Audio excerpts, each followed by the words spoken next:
The problem here is definitely the fans still defending MrBeast. Now from personal experience I think I came to a conclusion that somehow most, not all, younger fans are more aggressive about defending their favorites, and I am not sure why, but considering MrBeast does target a younger audience, I understand why his fans in a majority would not only disagree with you if you speak up against MrBeast, but also be unreasonable. MrBeast just got exposed for the second time by DogPack404, and it keeps getting worse. Jake Weddle, another former employee of MrBeast, just like Dogpack, was seen in Dogpack's video explaining what was actually going on behind the scenes of MrBeast videos, and some very concerning things which might even be considered illegal came out of this. I think we already know that MrBeast does fake his videos. Of course I am not saying 100% of his videos are fake, but the point is that they are totally not 100% real as they are presented to be. The issue here is not that the videos are scripted or fake, the issue is that they are being shown as they are real, which means MrBeast is straight up lying to his viewers.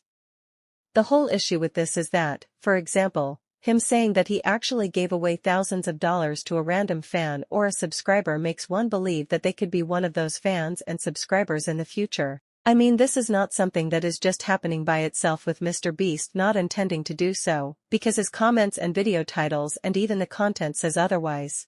He is indirectly making his fans believe that if somehow they were to get noticed by him, they might have a chance to win, and fans do believe it. Here I am not trying to degrade the fans in any ways, because in the end they are young and they honestly do not know better, and over that seeing these 100% totally real videos of MrBeast actually giving away so much money or cars or houses to who he calls quote random people, or what he implies by his pinned comments, quote random fans, makes the younger viewers believe that if he can do it for others, then he can do it for them too. People question why his videos being scripted or fake is an issue if it's giving entertainment, and the issue is that these videos are not only giving entertainment, because the base of the whole thing is that you could actually be one of the people who could benefit from MrBeast if you follow him, subscribe to him, comment, like, or do whatever he wants you to. This video would provide the same entertainment without the lies or implication of the contestant being random people or fans, when actually many of them are employees that work under him and even his own girlfriend. It goes on from breaking the, in some parts, fake image that MrBeast is now associated with many. As Jake refers to MrBeast in the video, YouTube's golden boy. I didn't want to, speak ill of YouTube's golden boy, and then I'm blacklisted forever. I told people I was talking. And is he actually the golden boy? This is the image that is associated with him when people see him giving away so much money to random people or fans. He is, in his videos, basically showing how he is doing good for others with his own money, with basically barely anything for him, painting him in such a positive light. I mean, I would too like someone who helped a student in debt pay his school loans, but the only problem is that those debts too never existed. I got from the director, from Jimmy, when I'm receiving some cash. He said, Jimmy said, can you say to the camera how thankful you are that now you can pay back your student loans? You know how hard it was to do a take of that? And pretend to make it genuine? When you start to realize that everything you are seeing is fake, then even if you are strongly identified with MrBeast, you start to also slowly see how he is not everything you think he is, and you can finally take him off the pedestal he was placed on. And honestly, that does not have to be only to a younger audience, they are definitely more likely to be from my personal experiences and just thinking, but anyone can actually start trusting and identifying with a YouTuber so much that sometimes they overlook the possible wrongs they might be doing. Jake talks about how the pay he was getting was just not good, and I know people would make some crazy claims like, oh, why did he not just quit if he was so unhappy? So actually let me quote Jake himself. When you grow up with nothing, not to say that he did, but I know I did, you get a little something, you don't want to lose it, so you want to rock the boat. Now Jake decided to rightfully ask for a higher pay, and even that would be less considering he was in videos with millions of views. He went with another one of his fans, and the next day, they both got his check and were let go. Just imagine MrBeast, that we all see as a super rich, very kind guy, letting someone just because they rightfully asked for a raise. The sad part here is that his friend, who was, from what I can tell, desperate for the money, and I say this in the least disrespectful way, I mean he has a kid for sure, and I am assuming probably a family too which he had to take care of. He also got fired, and over that. What is even crazier is that this man was getting paid less than Jake was. Again, with all the money MrBeast was making, he could not give a raise to a man with a kid just trying his best every day to survive. The actually craziest part here is that MrBeast had invited Jake to do one of his challenges, and Jake was down with it. MrBeast again presented this whole challenge like something it was clearly not. What was the video? And they tell me the pitch. And they try to make the pitch sound like it's going to be like a walk in the park. The pitch is 100 days in solitary confinement. But don't worry, like you only have to last like 30. We have like a video. They're pitching it like at first it's going to be like a luxury vacation. You're going to have like a hot tub and an ice cream machine. And like part of the video is going to be you deciding like what items am I going to get rid of, today? And they had like the choice. They were like, it's only going to be bad for you to last like 5 days tops when you have like nothing left. You're the first, it's going to be like a breeze for most of it. Not only this, but the team also did not turn off the lights to let Jake sleep just for a time lapse. I love how they kept their content over someone's health while also showing themselves as someone who cares about people and their well-being. People are comparing sleep deprivation with torture, and I 100% agree. And also what is funny is that MrBeast is okay with faking a lot of things in his challenges, but could not turn off the lights to let someone sleep just for a time lapse. Along with the sleep deprivation, which is completely brutal, there was also this that MrBeast basically pressured Jake and who knows how many other employees. I couldn't say no to the treadmill thing. Yeah.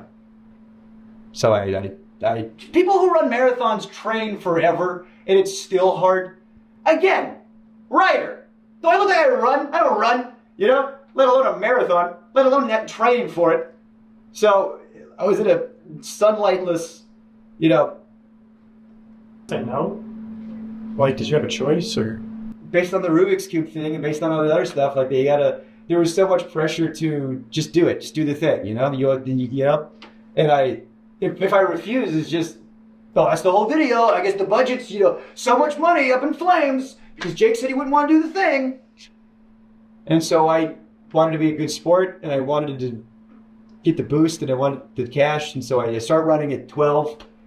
I was able to take some breaks, and I asked him, how long do I have? He goes, until I get back. And I'm running until 3 a.m. When I got off the treadmill, the blisters I had on my feet were like, you wouldn't believe, just all over, just these big red. I couldn't walk. My muscles were like just the lactic acid. All of this left aside, could they not imagine how this could actually hurt someone? Like, quite literally their physical health. I am pretty sure they could tell, and just didn't care enough. I mean, Jake could literally not walk because of the blisters he had gotten from this, and you are telling me that the team was completely not expecting this after making him run till 3 a.m.? What he did was morally unethical. And then this. No does not mean no. Already insane, because it seems to be co-opting the popular anti-rape slogan, which is a terrible look given the allegations that are going to be coming out very soon. It reads, when dealing with people outside MrBeast Productions, never take no at face value. If we need a store to buy everything inside of, and you can call the local Dollar Tree, and the person that answers says no, you can't film here, that literally doesn't mean shit. Talk to other employees and see if they are fans or if any have kids that are fans. Try talking to their boss's boss. Have me DM them on Twitter and try their social team. If all avenues are exhausted and you are left with a no, that doesn't mean don't try the other Dollar Trees because the manager of those could be huge fans and willing to bend the rules. Basically what I'm trying to convey is what we call pushing through no. Don't stop because one person told you no. Stop when all conceivable options are exhausted. This is one of many tools that when combined dramatically improve your probability of success when producing here. So yeah, this idea of like pushing through no's is a big component to working at MrBeast. And the way that it manifests itself a lot of the time is like a director might tell a producer, hey, we need access to 30 acres of farmland by Tuesday or we lose $500,000. Now, if you're the producer, you obviously know that means get it done or you lose your job. No does not mean no. Or basically a way to pressure people into doing something that they or others might not want to. With this, I would like to say he is not only lying to his fans, but also his own employees. He is treating people like trash to get this content out to show his fans that he is perfect and over that his fans are buying it and even defending him because many of them see a personal gain in this too. It is about time that his fans too step out of their bubble and actually acknowledge the hurt that has been caused to others at the least. Let me know in the comments if there was anything that I might have missed or just something you would like to add to help me widen my own point of view. Remember to not use this video as a fact-based video and make opinions about anyone but rather an opinion and maybe a in the mind of Fuchika video, because these are my thoughts and how I personally processed the situation, and other things I mentioned are from sources from YouTube that would be mentioned in the description.